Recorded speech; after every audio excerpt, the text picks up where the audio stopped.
Hello, and welcome to the Back Room, where we talk about politics around the world, across the country, and right here in the Bronx.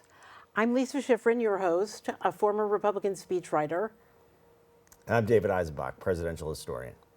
And tonight we have with us the Reverend Michael Blake, who is running for mayor of New York in the June primary, who will be joining us.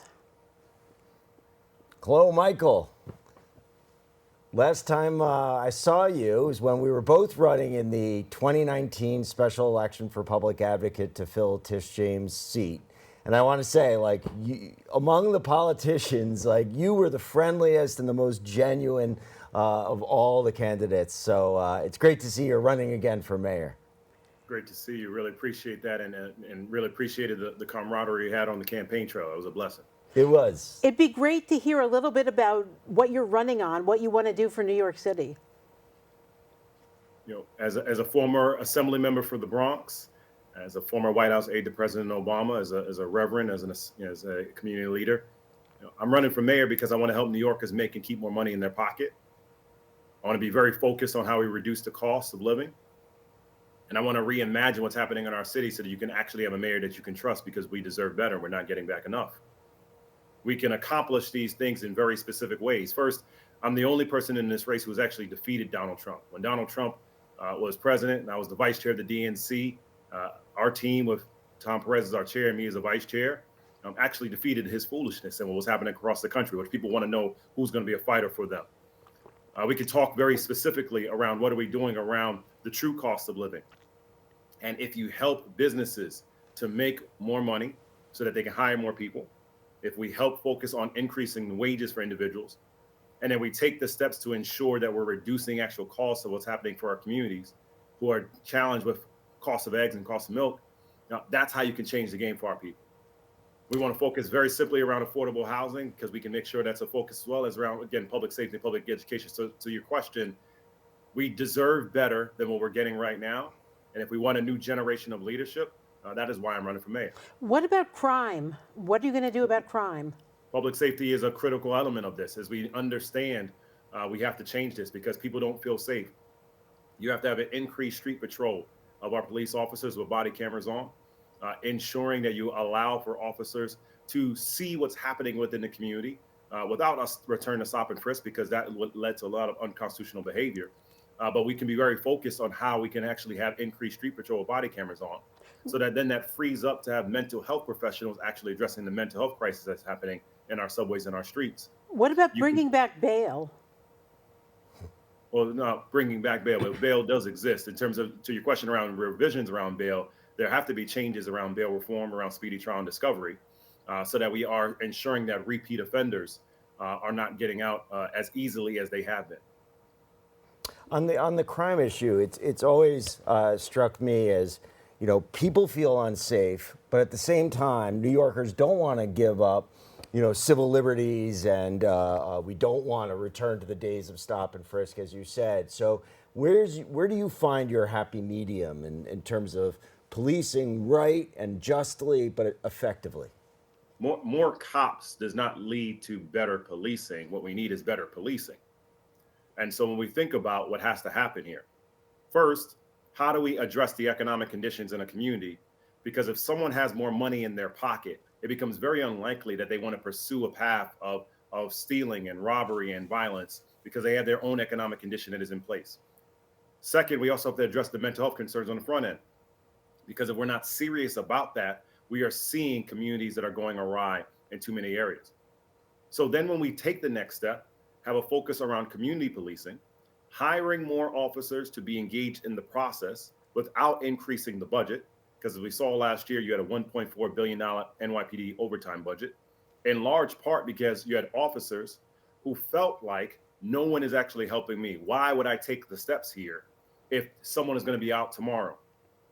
Then what leads to that is people actually not feeling like there's officers that are proactively seeing what's going on in the community. So you have to address the before, during, and the after. And then lastly, it's about the comprehensive vision around Rikers Island. You have to close Rikers Island and have borough-based jails. It makes more sense by having individuals that are closer to courthouses in their respective boroughs, because Rikers Island, quite frankly, is inhumane. It's the reason why the federal government has repeatedly been talking about a federal takeover. And so if you're not also addressing that, that's tied to the public safety concerns, because if all we're doing is strengthening someone to be a better criminal rather than a better human being, you're actually not addressing the underlying issues at the same time. How do you stop them from being a better criminal? By stopping the foolishness at Rikers Island. You have a process right now where someone is going in and being in a facility where they're actually not being rehabilitated, they're being held. And so you're creating a scenario of, well, why is someone there in the first place? Overwhelmingly. And rehabilitation comes with borough-based jails? Absolutely. That's been done all across the country. It's the reason why it works. Because you think about it, at the end of the day, if you have an individual who has to travel a long distance to get to their court hearing, if there's any delay in that process, there's a likelihood that that person then will be staying at Rikers, another facility, longer than they could have and should have. And so why not then be intentional around the courthouses that already exist in our boroughs and have facilities connected to that, so that the individual is going straight to the courthouse. You're reducing also the pathway and the timeliness for the lawyer, which impacts our public defenders who need to have more support as well. If we take those concrete steps, you're actually making it better for a comprehensive accountability rather than what's happening right now. As you know, there are lots of communities where the borough-based jails would be located, and I'm thinking Chinatown, for example, in downtown Manhattan. Residents there are against these new jails, and what do you say to those communities that would be directly affected? That you can make it a point that you're containing what's happening in these places. Think about this: when I'm walking by the courthouse on 161st Street, I don't see what's happening on the inside. Everything is contained. When I'm walking past a school, I don't see what's happening on the inside. Everything is contained. So the narrative and the notion that's existing of people are just going to be running the streets is just not true. It's a foolish talking point. It's just simply not accurate, right? But people have this thought in their mind that these criminals are just going to be running amok across our streets. No, actually, that's not going to be the case. Now, simultaneously, not only will you be able to make the process fairer, not just for the individual that's been incarcerated, but for the lawyer and public defender that's representing them, but then you're also able to negotiate with the city and state for more community benefits to come to you. And so at the end of the day, if we're serious about addressing public safety and crime in a holistic way, it's not just about addressing it on the front end. It's not just about addressing it while someone is incarcerated. It's about making sure that on the back end, communities are able to thrive at a greater degree. In the exact same way, when a developer is coming into a community and you have to negotiate community benefits through your community board, there'd be no reason why we would not be taking a similar kind of approach by what we're discussing here today. You know what, as a separate matter, do you believe New York should be a sanctuary city? 1,000%, because New York City is a city of what we are because we welcome immigrants.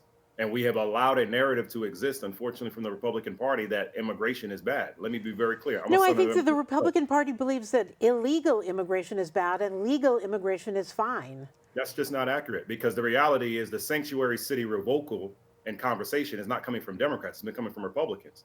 So let's be clear. The sanctuary city status of being a city that is embracing our immigrants, no one is saying, let's embrace criminals. People are not doing that, right? The reality is, are we embracing our women, our children, our families, our young men that are trying to turn their lives around, while simultaneously holding individuals accountable who are actually taken out when it comes to crime? Go a step further. If we're serious about what this all is, New York City is a city of what we are because of our immigrants. We can't just talk about New York City and the history of who we are and ignore how we got here, from Ellis Island to what we are now. I think you're deliberately blurring the distinction between legal and illegal immigrants. I just think, first of all, it's offensive and it's racist to say illegal aliens. They're human beings. Second, as I just said, I'm a son of immigrants. And third, I answered your question. I didn't blur a line. If you don't want to agree with what I just said, that's different. But your question was, should we be a sanctuary city? I said yes. I gave facts, and I was very clear that the reasons why this is relevant is because of Republican messaging and policies. For example, ICE being sent to a school, a place of worship, or a community center is unconstitutional. You should not be allowed in unless you have a judicial warrant that's been signed by a judge. So again, the welcoming of our immigrant communities, Latino, Caribbean, African, Asian, Eastern European, etc., is what makes our city greater. And I think there's a lot of people that are watching this show and, quite frankly, working in that studio who have immigrant backgrounds who do not want to hear the rhetoric of their people and others being illegal aliens. Michael, what do you think of how Eric Adams handled the migrant crisis and his criticism of the Biden administration? It's one of the reasons why Eric Adams won't be mayor again. He completely bundled this. Let's be very clear. Eric Adams had an opportunity to be serious about this, but Eric Adams only cared about staying out of jail. He had an opportunity to fly down to DC to do a meeting at the White House with the mayor of Chicago and the mayor of Denver. He turned back around because his fundraiser was being raided. He literally made a decision that his campaign was more important than the city. Now, how do we address the situation at hand? First, we understand where individuals are coming from. Venezuela, China, Russia in particular, in terms of where the numbers are, in Central America, of course.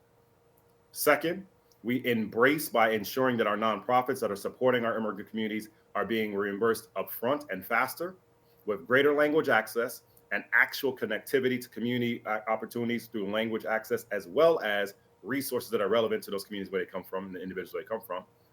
And then third is being very clear that we will not agree with, tolerate, or accept unconstitutional behavior of ICE and others coming after our communities. We do that correctly and better and well. We're then able to say to New York City that we have a $113 billion budget. Do not allow people to scapegoat our immigrant brothers and sisters that are coming here and saying we're unable to pay for our services because of them. It was $113 billion before the migration situation emerged. And it's about the seriousness of who we are as leaders that can address it in a very real way.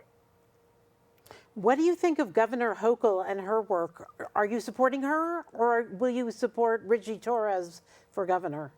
Well, first of all, Governor Hochul is the one that's running for governor, so I don't think there's a reason to talk about hyperbole itself. Governor Hochul has been doing a very good job, but I'm focused on running for mayor. And when they all determine who is running for governor, we'll make those determinations from here. But very specifically, we want to talk about Albany and talk about the collaborations of what we have to do here to achieve a lot of the vision we want is by working collaboratively with our Albany partners. And it's impossible to be an excellent mayor if you don't have a strong relationship with the governor. And that is something that everyone has to consider. You have someone in Governor Cuomo who is trying to make a return, who clearly does not care for Governor Hochul. I think it will make it quite challenging for the city to be able to advance the causes that we need if there's a terrible relationship that happens between the two of them. How do you see this race playing? Certainly, if you look at the polls, Andrew Cuomo is in the lead. How are you going to shake that up? You know, at the end of the day, if polls this far out were the telling story, Hillary Clinton would have beaten Barack Obama in 2008. Anthony Weiner, Andrew Yang would be mayor right now. Elliot Spitzer would have been comptroller over Scott Stringer. Our job. By the way, that was a hell of a gallery. Yeah, I just wanted to give people that context, right? Here's the dynamic here. And so our job is to make it very clear. He's going to be ahead for a while because of name recognition. He's going to be ahead for a while because he had COVID press conferences that created a feeling for people that he was stronger and better than what he actually was. I remind people, though, that the 15,000 people that are dead in nursing homes are because of a directive from Andrew Cuomo. And so to break out, we will be the person to articulate. If you're looking for someone who has actually defeated Donald Trump, Michael Blake is your candidate. If you're looking for someone who has White House, State House, and local experience, Michael Blake is your candidate. If you're looking for someone who actually has a plan on how do we help you make and keep more money, reduce your expenses, and have public safety, education, transportation, and health be a priority while fighting for you, Michael Blake is your candidate. And so to your question, our job is to show people that you do not have to go back to the failed, disastrous decisions of Eric Adams and Andrew Cuomo, that if you want a new generation of leadership, my name is Michael Blake and I want to be your mayor. Thank you. Thank you. Great to be with both of you. I had a question about the Just 1 minute. 1 minute. Thank you, Michael Blake. I really appreciate it. Like I said, on the campaign trail, running up against you and 20 others for that special election, you were like a genuine and decent human being, and that is a rare thing in the political world. And I wish you the best of luck in this race. I really appreciate that. It means a lot. It is definitely, it's definitely a journey right here, right? And we're trying to show a city to turn the page on a current mayor and a former governor. And it requires a lot of work and a lot of time. Yes.